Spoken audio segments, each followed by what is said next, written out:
How's it going, YouTubers? Cornwolf here, back with another BTCC tuning video for you all. This time it's the Mercedes A45 AMG, so the A-Class Mercedes over Wix Racing. This is on the weekend of the Silverstone rounds of the BTCC Cup. So I just thought I would put this one out there. Really like the livery that's been done on this one.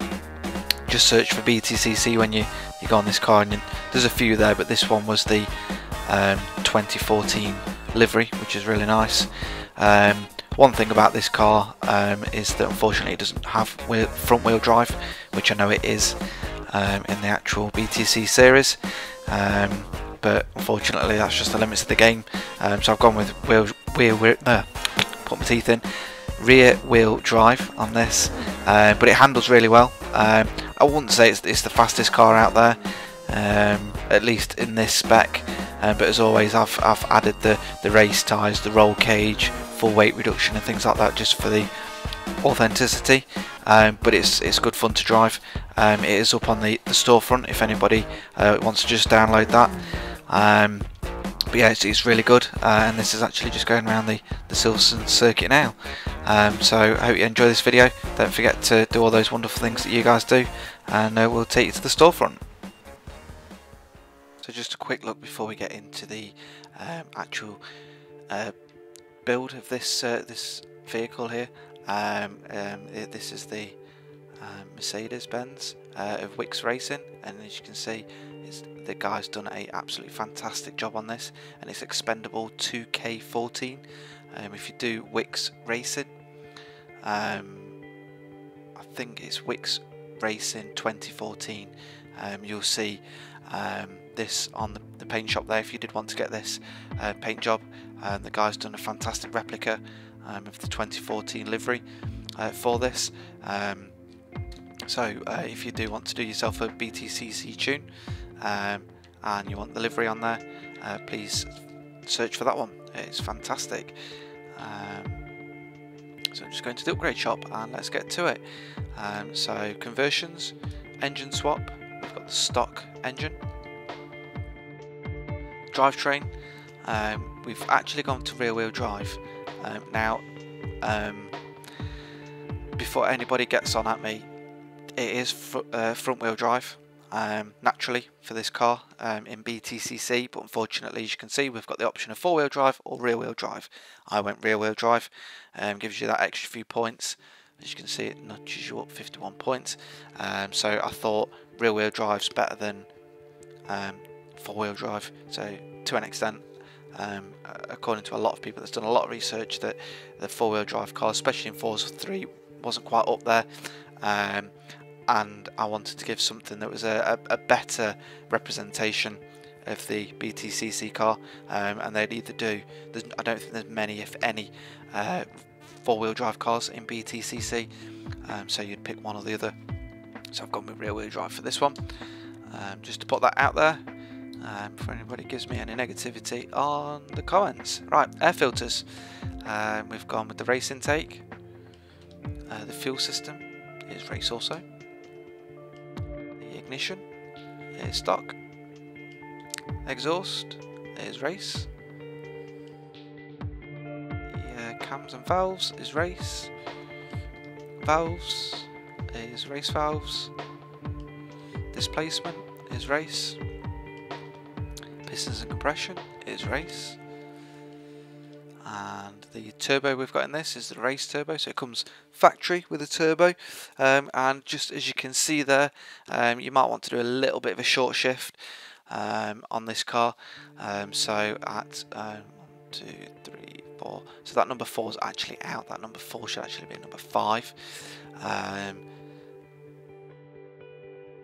So at about 8,000 revs, it's starting to taper out on the power, so that's roughly when you want to change gear.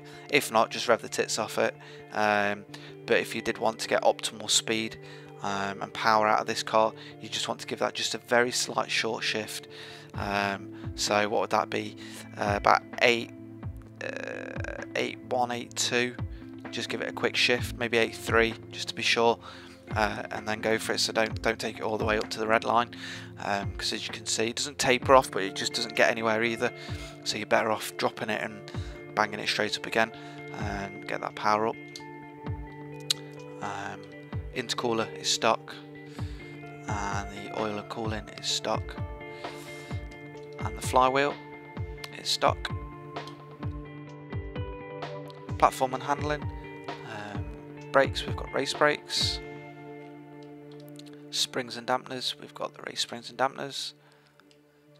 Front anti-roll bars, we've got race. Rear anti-roll bars, we've got race. And as always for the BTCC tunes, we've got the full roll cage in there. And we've got full weight reduction. Drivetrain, clutch, we've got stock. Transmission, we've got race. Driveline, we've got race again. Lots of race in this. Differential, we've got race. Rims and tyres, the tyre compound is race. Tyre width is the 275/30 R19s. In the front and in the rear we've got the 275/30 R19s as well. So nice big fat tyres on that.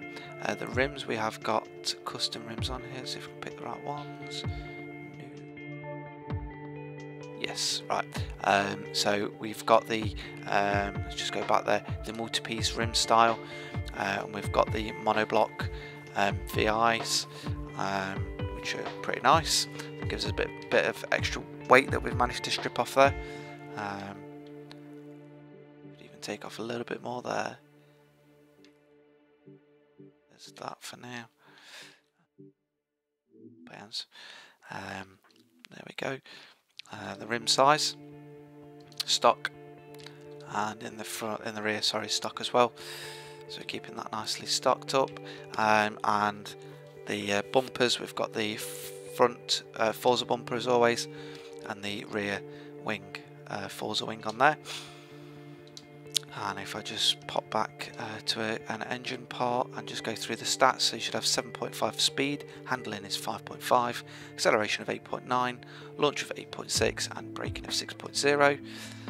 Power, we've got 569 horsepower, torque is 476, weight 2,986, front is 53%, and the displacement is 2.2 litres. And we'll go through the stats once we've done the tune, because that would change. So if we just go into the tune here, so the tyres, we've got 27.0 in the front and 28.0 in the rear. Gearing, just bang through these quickly for you, but you might want to pause it. Is 4.16 final drive, first gear is 4.42, going down from there is 1.82, 1.38, 1.13, 0.91 and 0.76. The alignment is negative 2.2 in the front and negative 1.7 in the rear. The toe is negative 0.1 and negative 0.1 in the rear, and the front caster angle is 5.7. Anti-roll bars 14.22 and 9.81 in the rear. The springs 5.02.5 and the rear is 453.4 and the ride height is 3.2 and 3.8, which I believe was a stock ride height. Dampening, so we've got 10.1 in the front and 9.2 in the rear. Bump stiffness is 4.5 in the front and 3.9 in the rear. Aero's maxed out at 100 and 200. Braking is 53% and 110%. Just accidentally nudged that. And as always, that can change for your personal preference. The differential is 25% acceleration and 10% deceleration.